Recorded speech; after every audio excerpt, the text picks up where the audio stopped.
My wife's accidental FaceTime call revealed her in bed with another man. She forgot about our auto video settings. Thanks to GPS tracking, their romantic evening ended differently than planned. Be me, 31 years old, living in Sacramento. Regular Wednesday evening that would change everything. Sitting on the couch watching some old episodes of Friends. Wife Jennifer taking a shower upstairs. Our 7-year-old son Lucas playing on the floor with Jennifer's phone. Can hear the shower running upstairs. Everything seems peaceful and normal. Suddenly Lucas looks up at me with confused eyes. Dad, he asks innocently. What does thank you for licking my big tool mean? Blood freezes in my veins. Sit up straight immediately. What did you say? I ask, probably too sharply. Lucas, unfazed, turns the phone screen towards me. It's right here, he points at the message. My stomach turns into a black hole. It's a message thread from an unknown number. The message is exactly what Lucas just read. Context makes everything crystal clear. My brain's struggling to process this nightmare. Hear the shower stopping upstairs? Jennifer will be down any minute. Acting on instinct, take her phone from Lucas. Give him mine instead. Hey buddy, why don't you play Minecraft on my phone? Force the most normal smile I can manage. Lucas shrugs and happily goes back to playing. Hear Jennifer's footsteps on the stairs. My heart is trying to escape my chest. She appears in the doorway, hair still wet from the shower, wearing that familiar after-shower smile, the one I used to love. Hey, you two, she says warmly. Her voice sounds so normal it makes me sick. What are you up to? Trying to keep my voice steady. Lucas wanted to play a game, hold up her phone casually.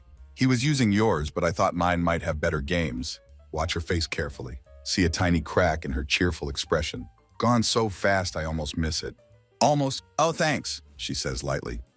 Reaches for the phone, hand it back while keeping my face neutral, masking the storm inside.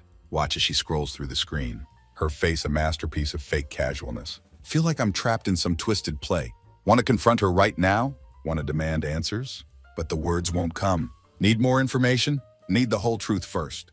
Rest of the night feels like a fever dream. Jennifer acts completely normal, laughing at TV shows, tucking Lucas into bed with a kiss, even pours us both a glass of red wine. But I can't unsee that message. It keeps playing in my head like a broken record. Each replay tightens the knot in my chest. Later that night, Jennifer finally falls asleep. Lie there in the dark staring at the ceiling. My world has tilted sideways. Can't let her know I suspect anything. Not yet. Need to play this smart. Tomorrow I'll start digging for answers. Then I'll decide what to do. But tonight I'm just lying here. Wonder how the life I thought I knew just shattered. Sleep feels impossible. There's this gnawing tension in my chest. Listen to Jennifer's soft breathing beside me. How can she sleep so peacefully? Like there isn't a crack splitting our lives apart. Can't stand lying still anymore. Clock reads 2:43 a.m. Carefully get out of bed. Jennifer shifts slightly but doesn't wake. Walk to her side of the bed. Heart pounding so hard it might wake her. Pick up her phone. Screen lights up like an accusation. Try her passcode. Wrong. Try again slower this time. Double check each number. Wrong again. Suddenly it hits me. She changed her password. Jennifer, who kept the same passcode for 5 years, suddenly decided to lock me out. Feel my chest tighten with anger and betrayal. She's definitely hiding something. Put the phone back carefully. Move to the living room. Her laptop sits on the coffee table. Jennifer isn't great with technology. Her laptop password has always been our anniversary date. Hands shake as I type it in. Screen unlocks. Small victory, but it doesn't feel good. Check her email. Social media. Everything seems clean. Too clean, actually. If there's something to hide, she's not keeping it here. Notice an icon for a chat app. Don't recognize it. Name looks harmless enough, but something about it catches my eye. Click on it. Thread of messages appears. First name on the list, Anthony. Don't know any Anthony. Pulse quickens as I click his name. Screen fills with messages. Their casual intimacy makes me sick. Anthony, can't wait to see you again. Room 305 this time. Jennifer, perfect, same time 8:30. Anthony, you got it. Don't forget that dress I love. Jennifer, of course you're spoiling me, you know. Stare at the words until they blur. My hand gripping the laptop so hard it might break. Not a single mention of me. No acknowledgement of being married. To Anthony, she's free, unattached. She's done nothing to correct that assumption. Scroll through more messages, each one confirming my fears. They meet regularly. Different hotels around the city. No mention of her family. No photos with Lucas. No hint that she has a life outside of this. It's like we don't exist in her other world. The anger inside me turns ice cold. First instinct is to wake her up, demand answers. But I know better. She's already proven she can lie effortlessly. Her face a perfect mask of innocence. If I confront her now, she'll just twist the truth, make me doubt what I've seen. Take screenshots of every message. Email them to myself. Save the photos Anthony sent. Pictures of hotel rooms. Jennifer's reflection in a mirror. Both of them at some dark restaurant. Hands shaking but determined. Hit send on the email. This will be my evidence. Finally head back to bed. Jennifer hasn't moved. Still sleeping peacefully. Face calm like she isn't destroying everything. Lie down beside her. Stare at the ceiling. Can't close my eyes. Mind keeps replaying their messages. Their plans, the way she carefully built a life I'm not part of. One thing is clear. Can't ignore this. Can't fix it with a conversation. Need to protect myself. Protect Lucas. Find out everything she's been hiding. Tomorrow I'll start figuring out how to handle this mess. But tonight I just lay here in the darkness, wrestling with the knowledge that my wife is a stranger. Next day feels like walking through fog. Each hour drags me closer to what I know is coming. Jennifer acts completely normal. Moving through the morning like nothing's wrong. Kisses Lucas goodbye on her way out. Smiles at me like she isn't hiding anything. Around lunch she texts me. Late night at the office, big deadline. Almost laugh at how easily she lies.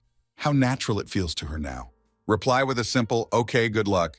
Keep my tone supportive, just like she expects. But my chest feels like it's on fire. Have no intention of staying home tonight. By 7:45 p.m. I'm already at the hotel, parked in a discreet spot across the street. Can see the entrance perfectly. It's a medium-range hotel, nice enough to not raise eyebrows, anonymous enough for their purpose. Parking lot half full. Hotel sign buzzing quietly in the evening light. Check my phone. Make sure it's ready to record.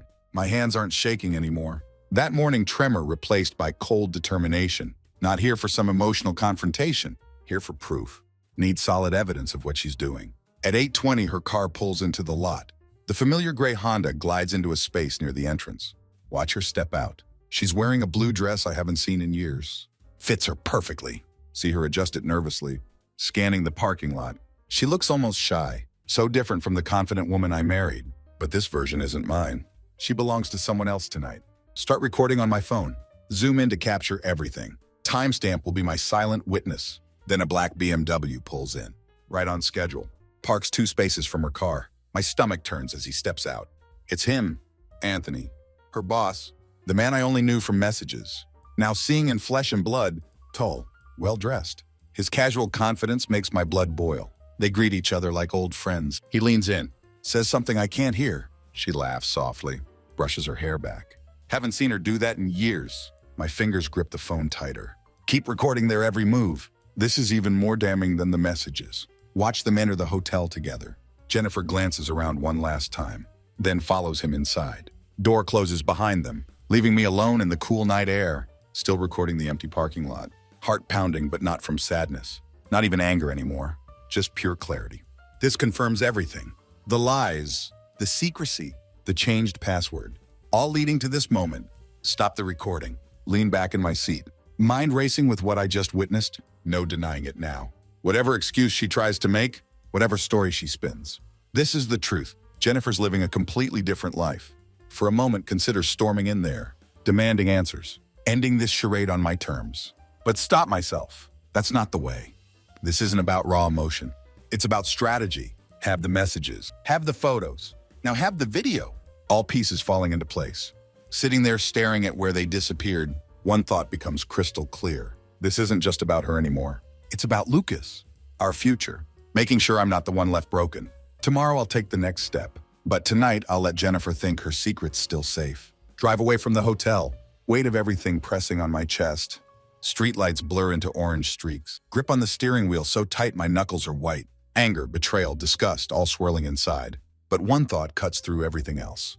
Lucas, can't let this destroy him. Whatever storm is coming, have to shield him from the worst of it. Jennifer made her choices, reckless and selfish, but won't let those choices ruin our son's stability. He deserves better than a mother who forgot her priorities. By the time I reach the community center, my hands are steady. My resolve is solid. Lucas has his arts and crafts club there. Inside, I hear kids laughing, teachers guiding activities. Almost feels like a normal day. Lucas's face lights up when he sees me, clutching his drawings in his small hands. His pure excitement makes my throat tight. He's the only thing worth fighting for now. Hey, buddy, kneel down to his level. Ready to head home? Already? He asks, glances back at his friend still painting. Was gonna make another picture. We can do some drawing at home, I promise. Ruffle his hair gently. Maybe you can show me how you made that awesome spaceship last week. His face brightens instantly, nods eagerly. Okay. Grabs his backpack, waves goodbye to his friends, follows me to the car. Drive home is quiet. Lucas chatters about his day, filling the silence with innocent excitement. Try to respond when I can, but my mind is elsewhere, planning our next moves. It's not just about confronting Jennifer anymore. It's about Lucas's future. Have to make sure he's in the best environment, with people who truly care about him. That means with me. When we get home, Lucas sits right at the dining table, pulls out his crayons, starts drawing with total concentration. Sit across from him, watch his little hands move, his forehead wrinkled in focus. His innocence is such a contrast to all the betrayal I just uncovered. Swear to myself I'll do whatever it takes to protect him from what's coming. Hours pass. Lucas eventually falls asleep on the couch, coloring books spread across his chest. Carry him to his room, tuck him in carefully, brush the hair from his forehead. Stand there watching him sleep. Everything feels heavier now.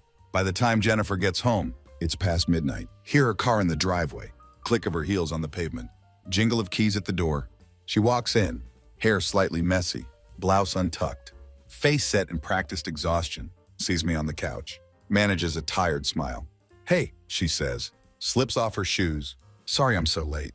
The project was a nightmare. Just nod, say nothing. My silence seems to make her nervous, but she recovers quickly. Goes to the kitchen, pours herself water. You're up late, she says over her shoulder, trying to sound casual. Couldn't sleep. Watch her every move, every word, knowing exactly where she's been, who she's been with. Takes everything in me not to confront her, but that wouldn't help Lucas or me. This isn't about emotional outbursts. It's about strategy. Need to play it perfectly. Just couldn't shut my brain off, I say. Keep my voice neutral. Long day. She nods, leans against the counter, sips her water. Tell me about it. Work is exhausting lately.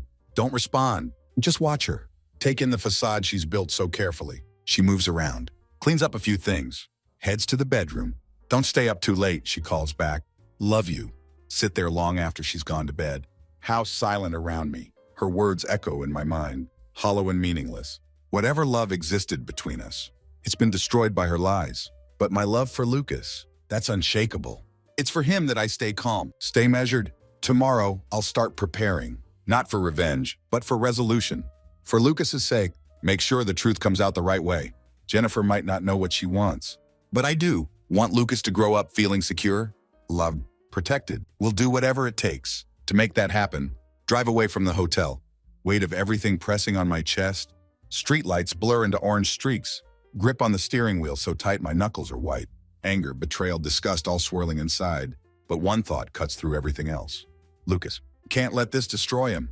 Whatever storm is coming, have to shield him from the worst of it. Jennifer made her choices. Reckless and selfish. But won't let those choices ruin our son's stability. He deserves better than a mother who forgot her priorities. By the time I reach the community center, my hands are steady. My resolve is solid. Lucas has his arts and crafts club there. Inside I hear kids laughing, teachers guiding activities. Almost feels like a normal day. Lucas's face lights up when he sees me, clutching his drawings in his small hands. His pure excitement makes my throat tight. He's the only thing worth fighting for now. Hey, buddy? Kneel down to his level. Ready to head home? All ready, he asks. Glances back at his friends still painting. Was gonna make another picture. We can do some drawing at home, I promise. Ruffle his hair gently. Maybe you can show me how you made that awesome spaceship last week. His face brightens instantly, nods eagerly. Okay, grabs his backpack, waves goodbye to his friends, follows me to the car. Drive home is quiet. Lucas chatters about his day, filling the silence with innocent excitement. Try to respond when I can, but my mind is elsewhere, planning our next moves. It's not just about confronting Jennifer anymore. It's about Lucas's future. Have to make sure he's in the best environment, with people who truly care about him. That means with me. When we get home, Lucas sits right at the dining table, pulls out his crayons, starts drawing with total concentration. Sit across from him, watch his little hands move, his forehead wrinkled in focus. His innocence is such a contrast to all the betrayal I just uncovered. Swear to myself I'll do whatever it takes to protect him from what's coming. Hours pass. Lucas eventually falls asleep on the couch, coloring books spread across his chest. Carry him to his room. Tuck him in carefully. Brush the hair from his forehead. Stand there watching him sleep. Everything feels heavier now. By the time Jennifer gets home, it's past midnight. Hear her car in the driveway. Click of her heels on the pavement. Jingle of keys at the door. She walks in, hair slightly messy, blouse untucked, face set in practiced exhaustion, Sees me on the couch, manages a tired smile. Hey, she says. Slips off her shoes. Sorry I'm so late. The project was a nightmare. Just nod. Say nothing. My silence seems to make her nervous. But she recovers quickly, goes to the kitchen, pours herself water. You're up late, she says over her shoulder. Trying to sound casual. Couldn't sleep. Watch her every move, every word. Knowing exactly where she's been, who she's been with. Takes everything in me not to confront her. But that wouldn't help Lucas or me. This isn't about emotional outbursts. It's about strategy. Need to play it perfectly. Just couldn't shut my brain off, I say. Keep my voice neutral. Long day. She nods. Leans against the counter. Sips her water. Tell me about it. Work is exhausting lately. Don't respond. Just watch her. Take in the facade she's built so carefully. She moves around, cleans up a few things, heads to the bedroom. Don't stay up too late, she calls back. Love you. Sit there long after she's gone to bed. House silent around me. Her words echo in my mind, hollow and meaningless. Whatever love existed between us, it's been destroyed by her lies. But my love for Lucas, that's unshakable. It's for him that I stay calm, stay measured. Tomorrow I'll start preparing. Not for revenge, but for resolution, for Lucas's sake. Make sure the truth comes out the right way. Jennifer might not know what she wants, but I do. Want Lucas to grow up feeling secure, loved, protected. We'll do whatever it takes to make that happen. Next morning, weight of last night hangs over me like a dark cloud. Move through the house mechanically. Make Lucas's breakfast. Sip my coffee. Pretend everything's normal. Jennifer left early for work. Same practice smile. Same cheerful goodbye. Can't sit still. Mind churning with what to do next. Then it hits me. Someone might know more. Amanda, Jennifer's best friend. She's always been too close to Jennifer's life. First to hear about work drama. First to know about personal issues. Remember how they whisper at parties, laughing about things I'm not supposed to hear. If anyone knows the truth, it would be her. Pick up my phone. Text Amanda, keeping it casual. Hey, can we meet for coffee today? Need some advice? Response comes quickly. Sure, what's up?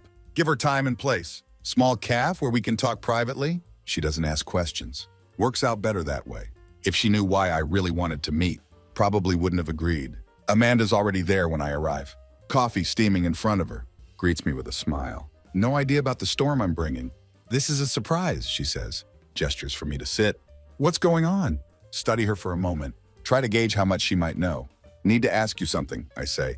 Keep my voice calm but serious. She blinks. Her smile falters slightly. Okay, what about? It's about Jennifer. Watch her closely.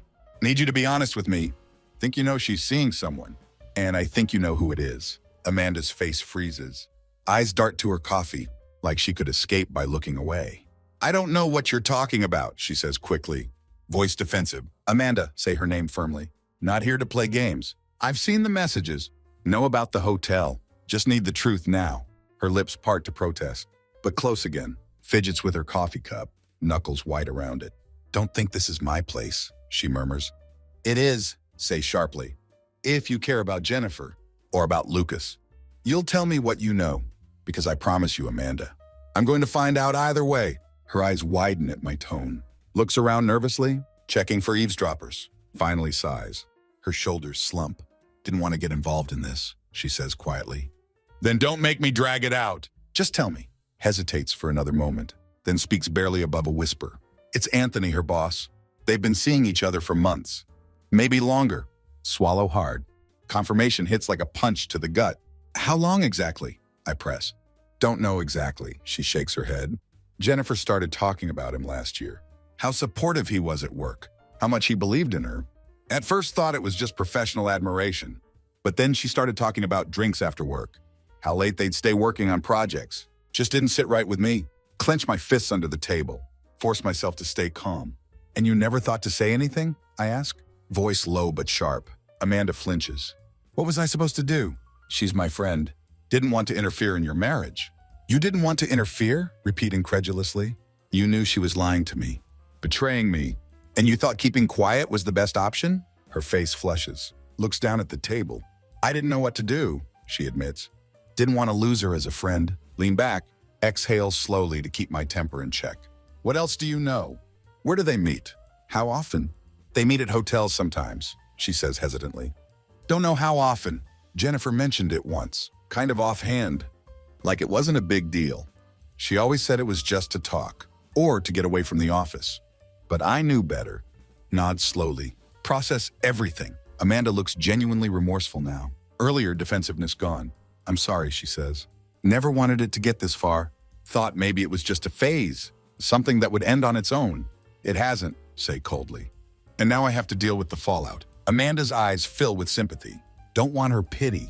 Stand up. Toss money on table for coffee. Thanks for being honest, say curtly. Need to figure out what to do next. I really am sorry, she says softly. Don't respond. Walk out of the caf, crisp air hits my face.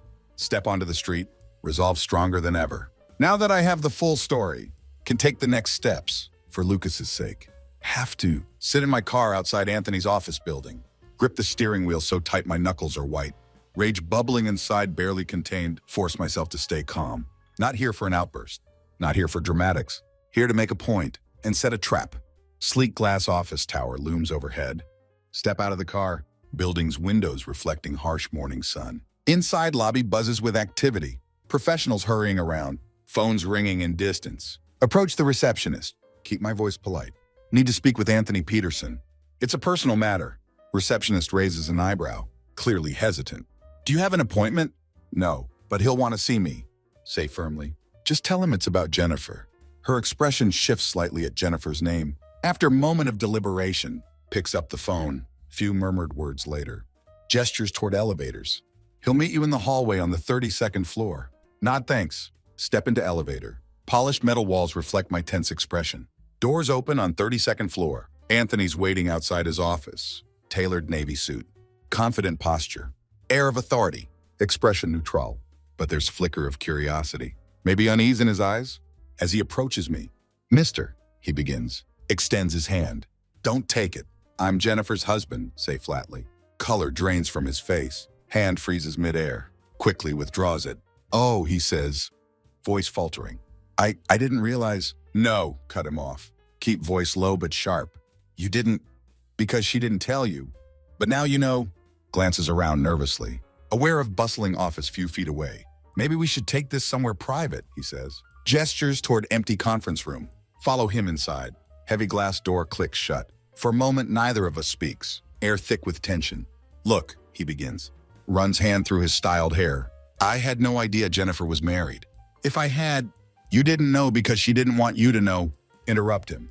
Keep tone icy. But now you do, and I'm giving you chance to learn rest of the truth. He frowns, clearly uncertain where this is going. What are you talking about? Reach into pocket. Pull out paper with my address. Come to my house tonight at 8. Extend it toward him. I'll show you everything you need to know. About the woman you think you're so in love with. He hesitates, eyes darting between paper and my face. Why would I? Because if you don't, you'll never know the truth. Cut him off again. And trust me, you're going to want to know. Stares at me. Expression mix of confusion and apprehension. Finally reaches for paper. Fingers brush it like it might burn him. 8 o'clock. Repeat. Step toward door. Don't be late. Don't wait for response. Leave conference room. Stride past curious glances of his coworkers. Make my way back to elevator. Pulse thunders in ears, but steps are steady. Pieces falling into place. Tonight everything comes crashing down. When I get home, house is quiet. Lucas playing in his room. Jennifer won't be home for hours. Sit at dining table. Stare at address I gave Anthony. Think about confrontation waiting tonight. We'll lay everything bare. Not just for him, but for her too. Jennifer thought she could keep living 2 lives. Thought her lies were safe. Her secrets buried. But tonight those lies unravel. Truth finally sees light. Clock ticks closer to 8. Each second feels like eternity. Jennifer came home after 6. Slipping into her usual routine, like nothing's wrong. Changed into old gray sweatpants. One of my oversized t-shirts. Moves around house casually. Her pretense twists knife deeper in my chest. How easily she acts normal. While living double life. Stay calm. Biding my time. Lucas in living room. Watching cartoons. Oblivious to tension building. Prepared him as much as I could. Reminded him I love him. That he's my priority. At exactly 8 o'clock. Doorbell rings. Heart pounds in chest. Force myself to stay composed. Jennifer's in kitchen. Humming softly. Cleaning up after dinner. Hasn't even noticed doorbell. Open door. There he is. Anthony standing in dim porch light. Face mixture of apprehension and curiosity. Still dressed sharp. His polished appearance mocks chaos he helped create. Come in, say quietly. Step aside. Anthony hesitates. then crosses threshold. Looks around, eyes scanning modest interior. Seems nervous. Hands fidgeting at sides. Close door behind him. As I turn, Lucas walks into hallway. Clutching toy train in his hand, Anthony's eyes flick to him. Expression shifts to confusion. Crouch down to Lucas's level. Rest hand on his shoulder. Hey buddy, say gently. Why don't you go play in your room for a bit? I'll come check on you soon. Okay? Lucas nods, oblivious to situation's gravity. Okay, Dad, says brightly. Runs off without second thought. Anthony's confusion deepens. That's your son? He asks, voice low. Yes, replies simply. Eyes fixed on him. Jennifer and I have been married 12 years. That's our son Lucas. His face pales. Weight of words sinking in. She told me she wasn't married, he stammers. Said she was single. Nod grimly. Expression hard. She's lied to both of us. But now you know truth. Before Anthony can respond, Jennifer's voice calls from kitchen. Who's at door? She asks lightly. Tone unconcerned. Turn toward hallway to kitchen. Why don't you come find out? Moment later, Jennifer appears. Drying hands on dish towel. Casual smile freezes instantly. Sees Anthony standing in entryway. Towel slips from hands. Flutters to floor forgotten. Face goes pale. Eyes dart between us. Trying to piece together what's happening. Jennifer, Anthony says. Voice sharp with disbelief. You said you weren't married. Gestures toward space where Lucas stood. You didn't tell me you had a family. Jennifer's mouth opens and closes. No sound comes out. Composure shattering. Takes step back. Hands trembling. Raises them to face. I can explain, manages. Voice shaky. Explain? Anthony snaps. Calm demeanor cracking. How do you explain lying about this? About having husband? A child? Jennifer looks at me. Eyes wide with panic. Please, she starts. Cut her off with raised hand. Keep voice steady but cold. Don't insult me by trying to explain. I've seen messages and know about hotels. Know everything. Her legs wobble. Braces against wall. Breathing shallow. Didn't mean for this to happen. Whispers. Voice barely audible. Laugh bitterly. Didn't mean for what? Didn't mean for Lucas to exist. Didn't mean for our marriage to become sham. Anthony's anger simmers. Gaze snaps to Jennifer. You let me believe you were single. Let me think nothing stood in way. Whatever this is, Jennifer's head whips toward him. Face pale. Anthony, No, he interrupts. Voice firm. Don't. You've said enough. Silence that follows suffocating. Air thick with tension. Jennifer stands frozen. Caught between two lives. She carefully crafted and wreckage of her deceit. Finally breaks silence. Keep voice quiet but resolute. Jennifer, hope you're happy with choices you've made. Because now consequences are yours to deal with. Turn to Anthony. Gesture toward door. You've seen what you needed to see. Think it's time for you to leave. Anthony hesitates. Glances at Jennifer one last time. Face mixture of anger and regret. Nods stiffly. Without another word. Walks out. Sound of door closing echoes in heavy silence. Jennifer sags against wall, buries face in hands. Please, she begins, voice trembling. Don't let her finish. Save it, say coldly. This isn't about me anymore. It's about Lucas. Going to do everything in my power. Make sure he's safe from you. And your mess. Turn and walk toward living room. Leave her standing there, in wreckage of her lies. No coming back from this. We both know it. Pack quickly. Throw essentials into suitcase. Lucas sits on couch, clutching his favorite dinosaur plush. Doesn't fully understand what's happening, but can sense tension, wide eyes flicking between me and hallway, where Jennifer still lingers. Heart aches for him, for innocence being chipped away piece by piece. Where are we going, Dad? He asks softly, voice tinged with uncertainty. Somewhere quiet, say, kneel down to his level, force reassuring smile. Just you and me, buddy. Little adventure. How does that sound? Lucas nods slowly. Small hands grip dinosaur tighter, ruffle his hair. Stand up. Zip suitcase. Resolve hardens looking around house one last time. This isn't home anymore. Hasn't been for a long time. Carry suitcase out front door. Anthony still standing there. Hands shoved in pockets. Polished demeanor gone. Expression heavy with regret. Earlier anger replaced by something quieter. Look, he starts. Voice low. I'm sorry. Had no idea she was married. I swear if I'd known, hold up hand. Cut him off. Doesn't matter anymore. What's done is done. I'll fire her, he says quickly. Words tumbling out. She won't work for me anymore. Make sure of it. Pause. Study him for a moment. Genuine remorse in his eyes. But isn't enough to undo damage. That's between you and her, say evenly. Doesn't change anything for me or my son. Anthony nods, shoulders slumping slightly. I'm sorry. he repeats, voice trailing off. Without another word. Walk past him, Lucas's small hand in mine. Load suitcase into car, buckle Lucas into his seat. Dinosaur tucked safely beside him. Climb into driver's seat. Start engine. Catch glimpse of Jennifer through living room window, her figure slumped against frame. Watching us leave. Don't look back as we drive away. Drive out of town is long. Gives me time to clear head. City lights fade into distance, replaced by sprawling fields, winding roads leading nowhere particular. Lucas dozes off in backseat. His soft breaths remind me why I'm doing this. He deserves peace, stability, father who puts him first. Arrive at house just as sun dips below horizon, sky painted in shades of purple and orange. It's modest place. Rental found on short notice, but it's perfect. Quiet, surrounded by maple trees, small yard where Lucas can play. Fresh start, carry Lucas inside. His sleepy eyes blink open. Is this our new home? He asks, voice groggy but curious. For now, say. Smile down at him. What do you think? Looks around, takes in cozy living room. Warm wooden floors. Soft glow of lamps left on. I like it, he says simply. Rests head against my shoulder. Put him to bed in small room that will be his. Tuck him in with favorite blanket. And Dinosaur, he refuses to sleep without. As he drifts off, sit by his bedside for a moment. Watch him. Chest tight with mix of sadness and determination. This isn't life I imagined for us, but it's life I will make work. Later that night, sit on porch with cup of coffee. Weight of day settles over me. Air cool and quiet. Stars above brighter than seen in years. Think about Jennifer. About woman she'd become. Lies she'd told. Choices that brought us here. Feel pang of sadness for what we lost, but quickly overshadowed by relief. Don't know what future holds, but know one thing. Lucas and I will be okay. This is our new beginning. Free from lies and betrayals that poisoned our lives too long. For first time and forever. Feel hope. Night stretches on. Sit on small porch of rental house, staring at stars scattered across dark sky. Lucas sound asleep in his room. Soft rhythm of his breathing still audible. Mind churns with thoughts of next steps. Jennifer's betrayal shook me to core. But Lucas's future is only focus now. Can't allow her selfish actions to jeopardize his stability. Need legal guidance? Someone to help navigate battle I know is coming. Reach for phone. Find my lawyer's contact. Robert's trusted friend, sharp and methodical, has knack for finding solutions where others see obstacles. Type out message, keep it straightforward. Robert, need your help. Left Jennifer.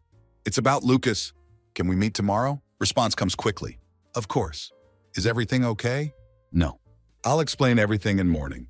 He replies with time and place. Come to my office at 9 a.m. We'll figure it out. Relief washes over me. Tomorrow I'll have guidance I need to start moving forward. For now, can focus on Lucas, making sure he feels safe. Secure in this new place. Next morning, drive to Robert's office uneventful. Lucas humming quietly in back seat, blissfully unaware of situation's gravity. Arrange for friend to watch him during meeting. Someone I trust to keep him occupied and happy. Robert's office located in quiet part of city. Modest exterior. Belies sharp mind working inside. When I arrive, he's already waiting. Coffee steaming on desk. Gestures for me to sit. All right, he says. Leans back in chair. Tell me everything. Don't hold back. Lay out every detail. Jennifer's months of deceit. Evidence I gathered. Confrontation with her and Anthony. My decision to leave with Lucas. As I speak, hand him my phone. Show screenshots, photos, video from hotel. Robert's face impassive as he reviews material, but can see wheels turning behind sharp gaze. When finally looks up, sets phone down, folds hands on desk. This is serious, he says. Voice steady. You've taken right first steps, but now need to move carefully. Court's primary concern will be Lucas's well-being. If we're going to argue for primary custody, need to focus on that. Not. What do I need to do? First, establish stability for Lucas, Robert says. Get him enrolled in school or activities near new home. Show you're fully committed to providing stable, nurturing environment. Second, keep gathering evidence. Anything demonstrating Jennifer's behavior, impacting her ability to be responsible parent, will be useful. She's been lying for months, say. Frustration bubbling up. Sneaking around. Staying out late. How can that not matter? It does, Robert assures me. But court won't see infidelity alone as grounds for stripping custody. Need to frame this around Lucas. How her actions affected him. Why you're better parent to provide consistency and care. Lean forward. Resolve hardening. I'll do whatever it takes. Robert nods. Tone professional but supportive. I know you will. I'll start drafting necessary paperwork today. We'll move quickly, but need to stay measured. And he adds. Meeting my gaze. Don't let this become about revenge. It's about Lucas. Stay focused on what's best for him. Shake his hand firmly. Thanks, Robert. Appreciate this. You're doing right thing, he says. We'll make sure Lucas has stability he needs. Leave his office. Weight on shoulders feels lighter. This won't be easy, but ready for fight. For Lucas, do whatever it takes. Ensure he has best future possible. Now have a plan. Following day, keep phone within arm's reach. Know it's only matter of time. Before Jennifer tries to contact me, she won't take this quietly. Her pattern of deflection and manipulation almost guarantees she'll try to twist narrative. I'm ready. Doesn't take long. Around mid-morning, phone buzzes on table. Screen lights up with her name. Let it ring. Pulse steady as ignore call. Then come texts. Jennifer, where are you? Jennifer, why won't you answer me? Jennifer, this is serious. Jennifer, bring Lucas back now. Jennifer, if you don't call me back. Jennifer, I'm going to police. Her threats don't surprise me. She's grasping for control, trying to make me cave. But she's underestimated how far I'm willing to go for Lucas. Forward text to Robert. Brief note. As expected, she's threatening police involvement. His response quick. Ignore her threats for now. Legally, you're within rights to have Lucas as long as no court order stating otherwise. If she involves police, call me immediately. Let her actions speak for themselves. Exhale deeply, grateful for Robert's guidance. Jennifer can threaten all she wants. Have evidence, have will to push through this. Phone buzzes again in afternoon. Another call from Jennifer. This time answer. Keep tone calm and measured. What do you want, Jennifer? You know what I want, she snaps, voice sharp with anger and desperation. Bring Lucas back now. Lucas is fine, say evenly. He's happy. He's safe, and he's with his father. You can't just take him, she shouts. This isn't how it works. You're being completely unreasonable. Take deep breath. Keep anger in check. I didn't take him, Jennifer. I'm protecting him. You've been lying to me, to Lucas, to everyone. I have evidence of everything you've done. Your affair, your neglect. You think police are going to side with you? Her silence telling, but lasts only moment before she recovers. You're blowing this out of proportion, she says, voice softening into familiar manipulative tone. We can work this out. Just come home. We'll talk. Nothing to talk about, say firmly. Already spoken to my lawyer. We're moving forward with divorce. And custody agreement? Her gasp audible. Please, she says, voice trembling. You're going to destroy everything. No, reply coldly. You destroyed everything. I'm just cleaning up mess. Her anger flares again, sharp and cutting. If you don't bring Lucas back, I swear I'll call police. Do you want to traumatize him like that? Do what you have to do, Jennifer, say the voice steady. But don't forget, I have everything. Messages, photos, video. If you want to go down that road, be my guest. Her sharp intake of breath. Only response before line goes dead. Set phone down. Resolve hardening further. This isn't about Jennifer anymore. This is about Lucas. Won't let her weaponize him. To cover up her actions, that evening, sit with Robert in his office. Going over next steps. File divorce papers. Draft emergency petition for temporary custody. Citing Jennifer's behavior and stability I can provide for Lucas. You're doing everything right, Robert says. Tone reassuring. As long as you stay calm, keep focus on Lucas's well-being. Court will take your case seriously. Not going to let her intimidate me, say. Voice firm. This is about protecting my son. I'll do whatever it takes. Robert nods. Good. Keep documenting everything. Text calls. Anything she says or does. We'll use it if we need to. As leave office, weight of Jennifer's threats seems lighter. She can scream, cry, manipulate all she wants. Have truth on my side. Ready to fight for Lucas's future. Weeks leading up to trial are grueling. Jennifer's threats continue. Her tone swings wildly. Between angry accusations and pleading desperation, she calls incessantly, sends messages at all hours, even shows up unannounced at Robert's office, but refused to engage. Every interaction documented, forwarded to Robert, who meticulously builds our case. When trial date finally set, mixture of anxiety and relief sweeps over me. Robert confident, his calm demeanor reassuring, as he outlines what to expect. You've done everything right, he says. You've stayed focused on Lucas's well-being. Evidence is clear. Court will see your best option for him. Day of trial arrives. Courtroom feels like theater of nerves. Jennifer sits across aisle. Expression mixture of defiance and unease. Her lawyer looks polished, but lacks fire. Robert brings to table. Lucas not present.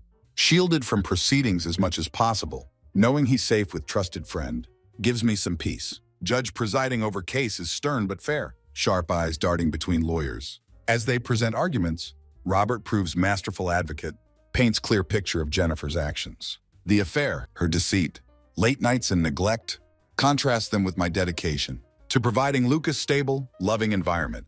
Jennifer's lawyer tries to deflect, argues her actions have no bearing on ability to be good mother, but evidence speaks louder than words. Screenshots, video, timeline of her behavior, leaves little room for doubt when Jennifer takes stand, weaves narrative of regret and victimhood, claims made mistakes, but never stopped loving Lucas or being good parent. Her tears fall easily, but judge remains unmoved. When my turn to speak, keep focus on Lucas. I'm not here to take Lucas away from Jennifer, say, voice steady, but I've seen firsthand how her choices affected our family. My only concern is providing stable, safe and loving environment for my son. That's all I want. Judge listens intently, expression unreadable. After hours of arguments and cross-examinations, court recesses to deliberate. Wait feels endless, every second stretching into eternity. When judge finally returns, room falls silent, her ruling clear and decisive. Primary custody awarded to me. Jennifer granted supervised visitation. Decision hinges on evidence of Jennifer's instability and my ability to provide consistent home for Lucas. As words sink in, wave of relief washes over me. I did it. Lucas is safe. Jennifer sits motionless, face pale, her lawyer whispering hurriedly in her ear. Can't bring myself to look at her long. Woman I once loved became stranger. Any sympathy might have felt overshadowed by responsibility to protect Lucas. That evening, sit with Lucas in our new home. Watch him play with his toys. His laughter fills room. Weight of trial lifted, replaced by sense of peace. Haven't felt in months. Fought for him, for his future, and won. That's all that matters. Robert calls later that night, voice filled with satisfaction. You did great. Judge saw exactly what we wanted her to see. Lucas going to be okay, thanks to you. Can't thank you enough, say. You did hard part, Robert replies. You stayed focused on what mattered. That's what makes difference.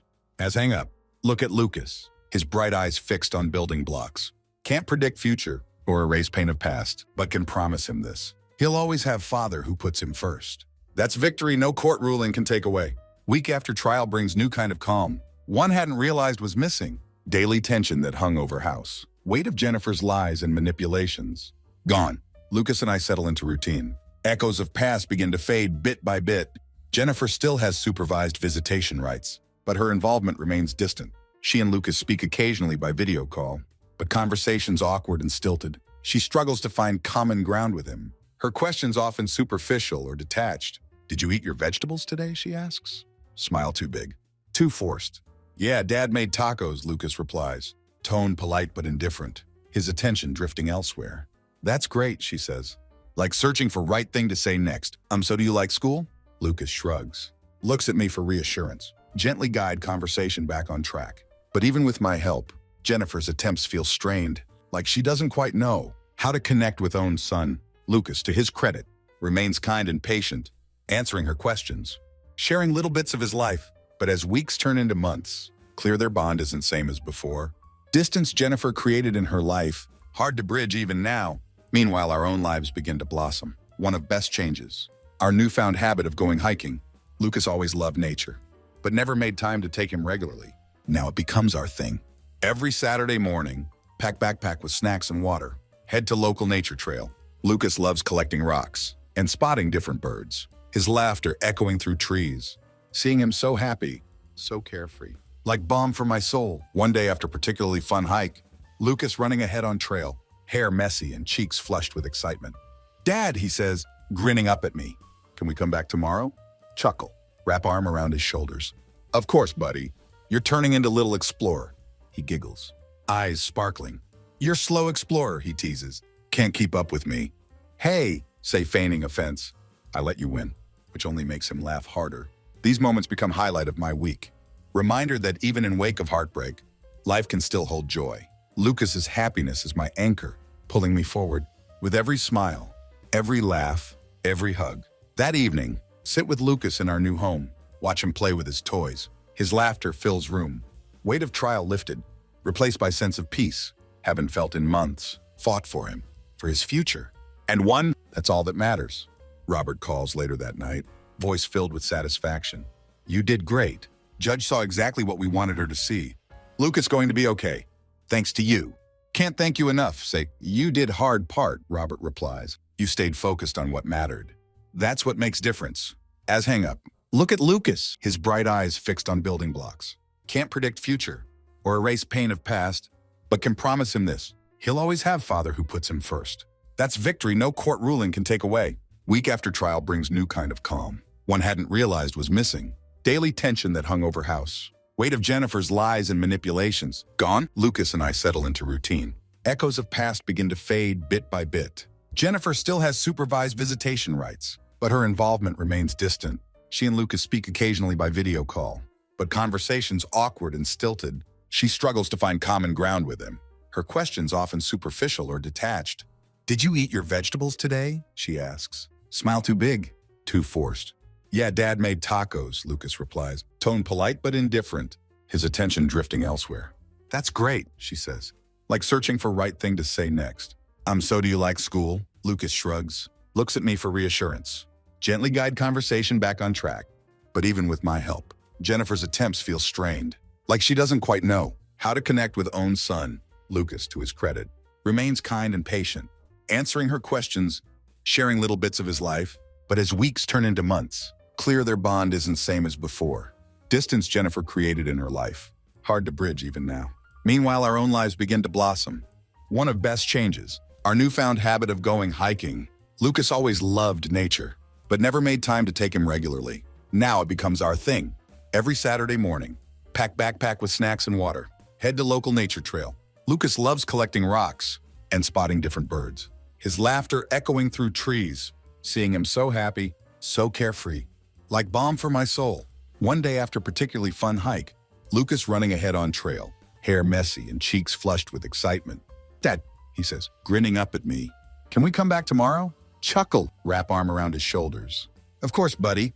You're turning into little explorer. He giggles, eyes sparkling. You're slow explorer, he teases. Can't keep up with me. Hey, say feigning offense. I let you win, which only makes him laugh harder. These moments become highlight of my week. Reminder that even in wake of heartbreak, life can still hold joy. Lucas's happiness is my anchor, pulling me forward. With every smile, every laugh, every hug. At home, reminders of Jennifer fade into background, boxed up most of her things, storing them away in basement, where they can't intrude on our new beginning. Lucas rarely mentions her outside their calls. When he does, it's in passing. Memories of simpler times, untainted by complexities of adulthood. As for me, find myself thinking of her less and less. Pain of betrayal no longer feels sharp, more like distant ache that dulls with time. Focus instead on life, Lucas and I are building, one day at a time. One Saturday evening, after full day of hiking, Lucas and I sit on couch, sharing pizza and watching his favorite movie. He leans against me, his small body warm and relaxed. Feel overwhelming sense of gratitude. For all struggles we've faced, we made it through to other side, and we're stronger for it. Life isn't perfect, but it's ours, and that's enough. Looking at Lucas, peacefully dozing against my shoulder. No made right choice. Future is uncertain, but we'll face it together, father and son. That's all that matters now. That's all that ever mattered.